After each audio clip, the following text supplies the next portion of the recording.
Good morning. My name is Linnea Ann, also known as Mimi, also known as Ann, also known as Miss Blobfish. And welcome to my YouTube channel. This video you are watching right now. So as you can kind of tell, my eye is still not doing too well. But I still wanted to share a book with you and read experts. I don't know what to call it. Just blurps and pieces from this book. This book is by one of my dear friends, who's a writer, and she's an author. I'm a writer too and a storyteller as well, but I'm not a published author. And it's called The Teen That Heard a Secret. And it's by my dear friend Marsha Wright, and she's an amazing writer. She's not only written like stories, but she even has written study guides, Bible study guides. And this is good for somebody who's either Christian or Muslim. It doesn't really matter what your faith is, but this is a story she's written, and she's been like, she's just a good friend of mine, and I haven't read the book yet, but I want to read some of it to you guys. It's for high school and then the rest of the world, the rest of your life. So I'm going to start by reading the back, and then we'll get into reading the first page, a middle page, and then of course the last page. So it won't be the whole book, as you can tell, because it's still kind of a thick book, but it'll be most of the book. So let's get started. So I'm going to read a recap first on this book. Just so you know, there will be tons of spoilers, so if you don't want the book spoiled for you, you might want to click off this video now. Okay. Fitting into American high school is challenging for anyone. Undoubtedly difficult. For Bliquist, I believe her name is. As an immigrant from Iran, everything strange, including classmates' dress, what they eat, and the language they speak. That's why when she overhears men speaking her native Farsi, she eagerly listens to the familiar words. Shocked, she realizes they're discussing a dangerous plot against her new homeland. Do they know that they can hear? Do they know she can hear them? What can she do to keep many people from being hurt? Who can she trust with this terrible secret? Of course, this is my friend Marsha right there. And it says, Marsha Wright served as a volunteer among immigrants in Fort Wayne, Indiana.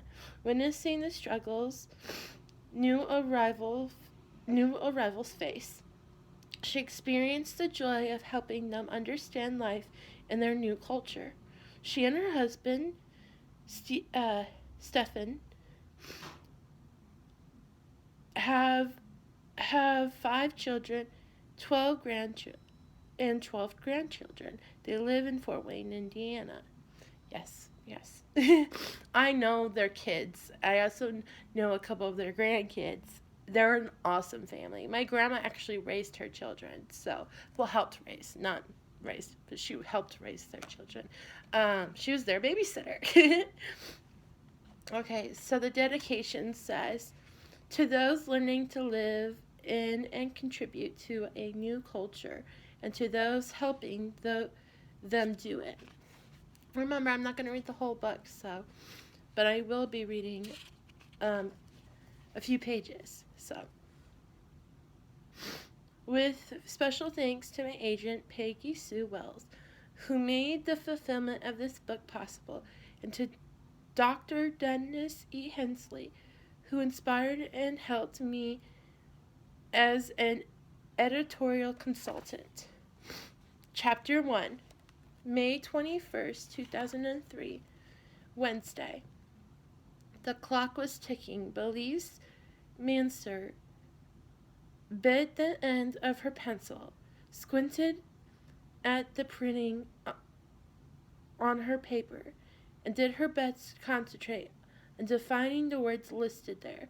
Soon Mr. Brooks, her teacher, would be calling on them to pronounce the words, explain their meaning, and perhaps even use them in a sentence. Not being allowed to use her dictionary during this prep time frustrated her. The teacher insisted each student memorize the new vocabulary, and he constantly worked to make them less dependent on their dictionaries, or as he called it, weaning them from the textbook. Bequist wasn't alone in her state of confusion and challenge. She looked around at across 14 other students painstakingly working on homework assignments. Mastering English often seemed an overwhelming task. What with homonyms, synonyms, clicks, slang, similes, metaphors, and advertising slogans. Then, to top it off, Americans had thousands of words they borrowed from other languages without even translating them. Taco, burro, rodeo, polka, babushka, sauerkraut, croissant, mercury, ravioli, aloha. And if anyone dared consider a future career in law or medicine, it would be necessary to master the Latin equivalent of each transaction or procedure or case. Insane! All she wanted was a functional use of basic English so she could get along with the other students and adapt to her new homeland. Now we're going to skip to the middle, and I'm going to try to get the direct middle. So, what's half of 177? Let's find out together. I'm sure you guys already know what's half of 177. It's probably not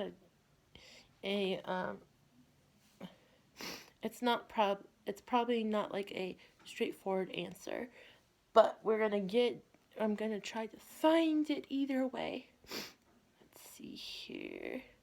Where's my calculator? There it is. Okay.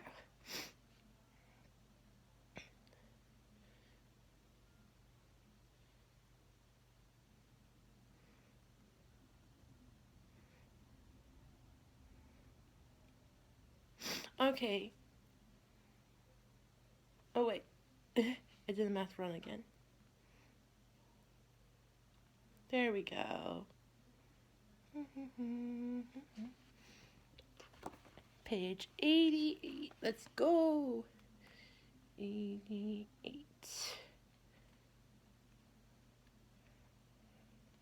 So I'm going to read from 88 and 89.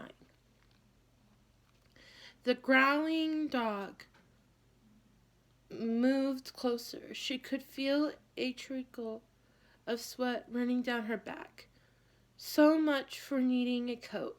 Dogs of any shape or size brought back terrible memories. As a youngster, she had wandered off from her family down a side street by their home. A stray dog had found a piece of discarded meat and gnawed at it viciously. She had approached the dog to pet it. When she reached out her hand, the dog thought she was going to take away the meat. It snapped its teeth on her fingers, drawing blood and causing her to scream. She came running back, completely terrified, only to be rescued by her older brother, who whisked her into his arms and ran home with her.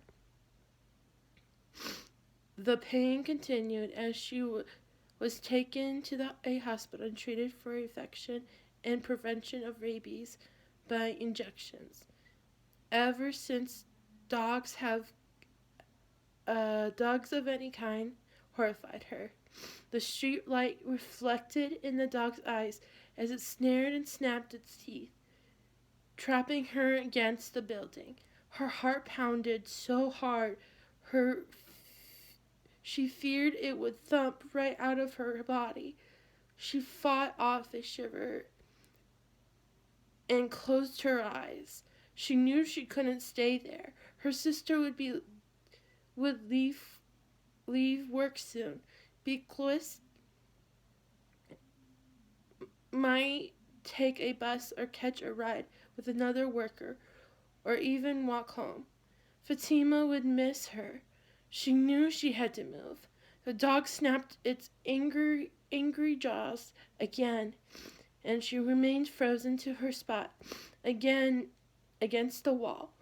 She felt the dog inching closer, and she opened her eyes. The dog barked and growled, but there was enough room to sneak past if she hurried. She must be confident and strong. She had once read that there was a difference between guard dogs, those trained to bark and growl when strangers came into their territory, and attack dogs, those trained to jump on an adversary, clawing and biting the threatening person. She sincerely hoped this dog was a guard dog variety, and that it was merely trying to chase her away from its borders. Taking a deep breath,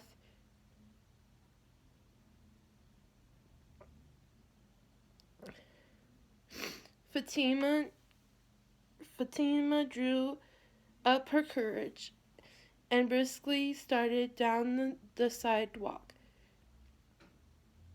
She held her breath, expecting the dog to take a chunk out of her leg.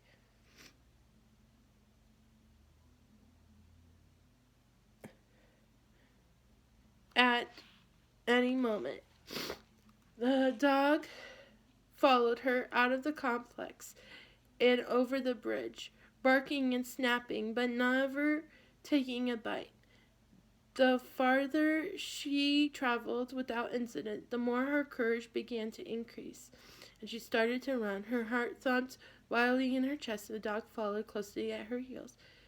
She struggled for breath and was just about to give in to her fate when she reached a residential area, and a cat ran from the bushes in front of a house. In a flash, the dog chose a new adversary, leaving her once again alone. Fatima stopped for a fleeting moment to draw in air as she watched the dog chase the cat down the block. When her heart rate had returned to a more normal level, she hurried toward the bus stop. As she began to think again about Bequist, she heard the skidding bike tires ahead of her. She moved to the other side of the sidewalk, but her progress was again thwarted by the person on the bike. Looking up, she saw a teenage boy in a black jacket straddling his bike. Beside him was another teen in a denim jacket. They had positioned the bike to create a barricade across the sidewalk. Well, who we got here? In a hurry tonight, said Denim Jacket. Their faces were cast in a shadow and dim light and the street lamp. Fatima lowered her gaze and tried to move around them again. They moved their bikes just enough to hinder her progress. I don't recall seeing you around, said Black Jacket. He reached over and tugged at the little brown purse Fatima carried. She could not let him have it. Her bus fare was in it. You want to give us that? Fatima's mind whirled. If she gave them her purse, she would have no money for the bus and couldn't get to Blequeese in time. And even if she did give them the purse, they still might not leave her alone. Her friend at school had taught her the word for these kinds of boys, bullies. They did poorly in school and were not good in sports, so they tried to show their masculinity by picking on those younger or weaker. Okay, now all the way to the last page. Let's see here. We're going to chapter 44.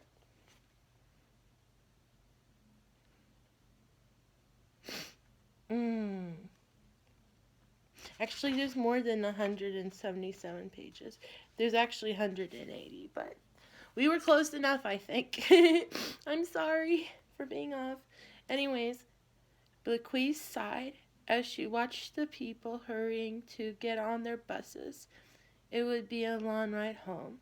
She stole a glance at Stephanie, who seemed unusually quiet. Blequeese was glad. She needed some time to think. She was glad her stomach could finally settle down too. She thought back to the relief that had poured over her when she finally understood that Omar, her dear Omar, was not evil. He had not planned an attack against America. He had helped the Americans defend this country by joining a group of angry fanatics so he could stop their plan. The man in the suit had used the word infiltrate. She would have to look it up and then share the word with Fatima.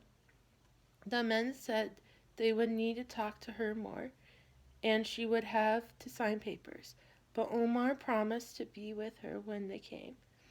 Her mom would be relieved that Omar and his family were not angry with the Mansurs, and wait until her sister heard about all the excitement today. She would be so jealous. She saw an American flag on the back of a t-shirt of a man walking across the parking lot. America, her country. For the first time, she felt like she belonged. The sound of the bus motor covered her own sound as she softly hummed the song they were singing in choir. She agreed with the singer. Indeed, she was proud to be an American. I haven't even read the whole book. I've only read a couple of pages. It's already got me. And I don't mean because my eyes are all watery on this side. I mean, I'm sorry, but I'm on this side, I'm getting watery too. Because, oh my goodness, that's... To go from a beginning and then go to the middle and have something so intensely, and then now come to the end and just... That's a beautiful ending. So if this makes you want to read the book, then please do. If this does not make you want to read the book, and I've spoiled it for you, I did warn you before I started reading it to not listen.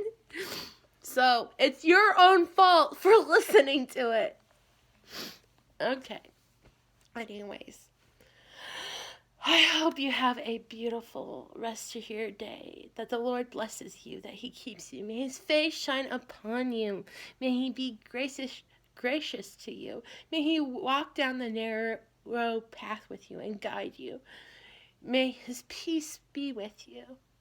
Well, Jesus loves you, my dear friends, and sparkle on, my beautiful, wonderful sparkles.